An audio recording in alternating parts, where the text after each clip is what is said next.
ஒரு மலை கிராமத்தில் ஏழை மனிதன் இருந்தான். அவனிடம் பணம் இல்லை, கல்வி இல்லை, பெரிய மந்திரங்களும் தெரியாது. அவனுக்கு தெரிந்தது ஒன்றுதான்: முருகா, நீ இருக்கிறாய். ஒவ்வொரு நாளும் அவன் கோவிலுக்கு வருவான். பால் இல்லை, பழம் இல்லை, மாலை இல்லை. வெறும் கைகளோடு நின்று சொல்வான், எனக்கு எதுவும் வேண்டாம்.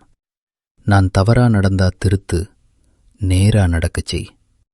பலர் சிரித்தார்கள். இவன் என்ன பக்தன், காணிக்கை கூட இல்லையே என்று. ஒரு நாள் அந்த மனிதன் வாழ்க்கை முழுக்க சோதனைகள் வந்தது. பசி, அவமானம், தனிமை, எல்லாம். ஆனாலும் அவன் ஒரு நாளும் முருகனை குறை சொல்லவில்லை. ஒரு இரவு கனவில் முருகன் வந்தார். உனக்கு என்ன வேண்டும் என்று கேட்டார். அவன் உடனே சொன்னான், எனக்கு ஒன்றும் வேண்டாம். நான் உன்னை விட்டு தூரமா போகக்கூடாது, அதுதான் போதும். அந்த நிமிடம் முருகன் புன்னகைத்தார்.